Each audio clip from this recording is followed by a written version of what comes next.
everyone, welcome back. If you're just getting started with sewing, one of the best things you can do is spend a little time getting comfortable with the basic stitches on your machine and sewing a straight line with even seam allowances.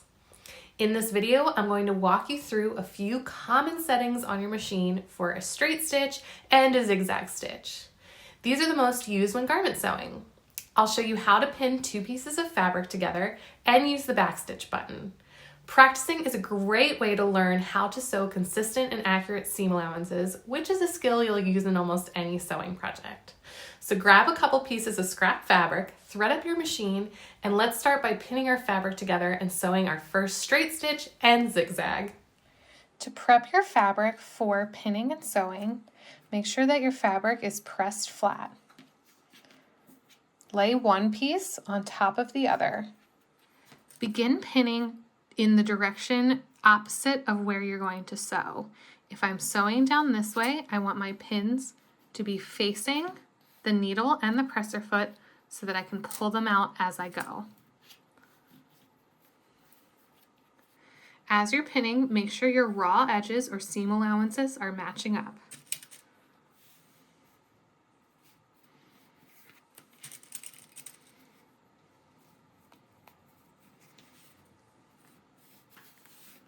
Your machine has markings on the plate to tell you different seam allowances. You can use these as a guide as you're sewing. Generally, you'll use 5/8 or 3/8 seam allowance on your machine. This here is the 5/8 seam allowance.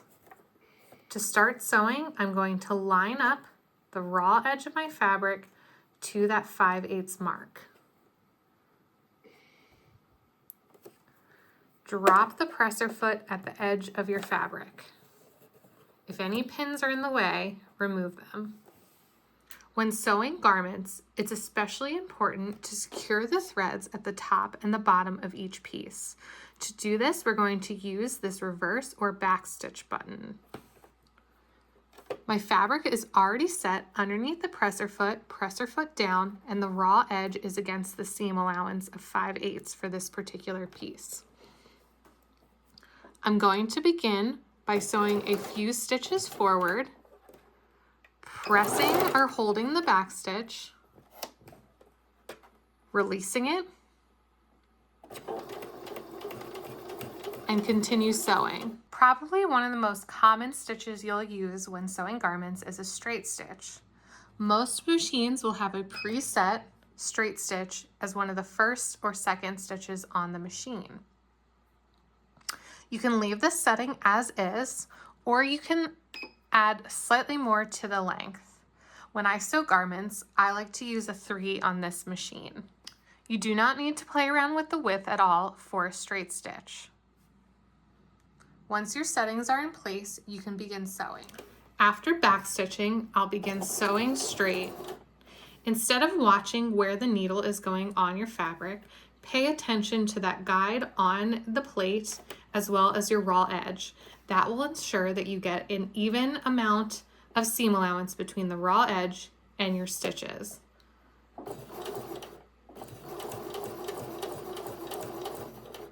Do not push or pull the fabric through your machine.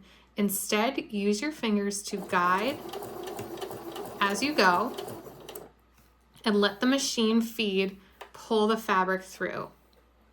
As you get close to a pin, remove it.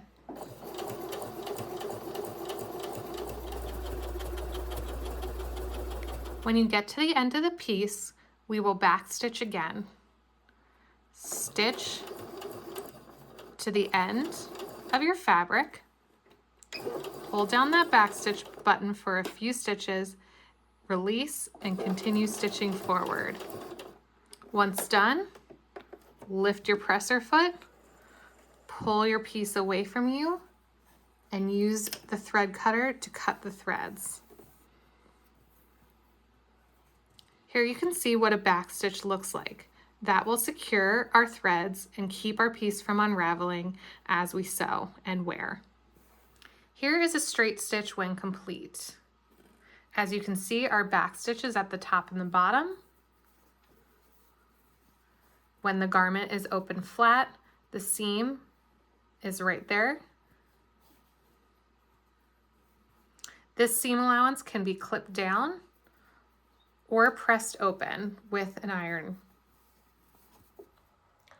When sewing a straight stitch, you can adjust where in the presser foot your stitch goes, whether it be left, center, or right. To do this, you'll generally move the width button on your machine.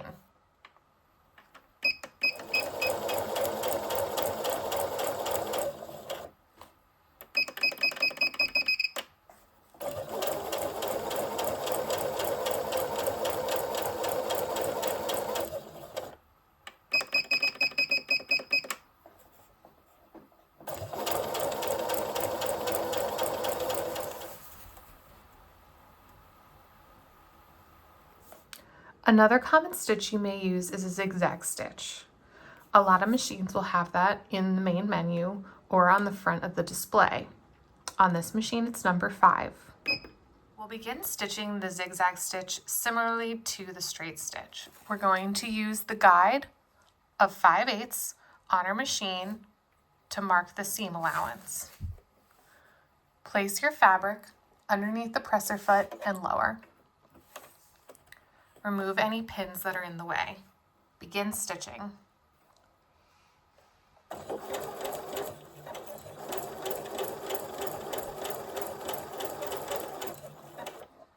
It's important when using a zigzag stitch that you're using a proper foot. We need the opening in the presser foot to be large enough for the needle to jump back and forth.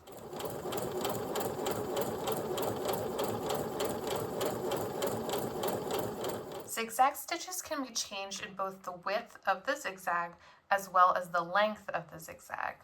Play around with your machine and see which settings you like best for your zigzags.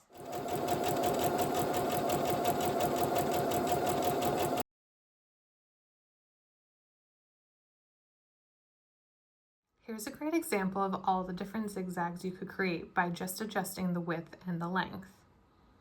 This is really helpful when sewing knits, lingerie, and swimwear. New to sewing? You can download my free beginner sewing checklist. It's filled with lots of good information like tools you actually need to get started, troubleshooting, and pro tips. Just sign up with your email and it's free to you. Let's get sewing confidently.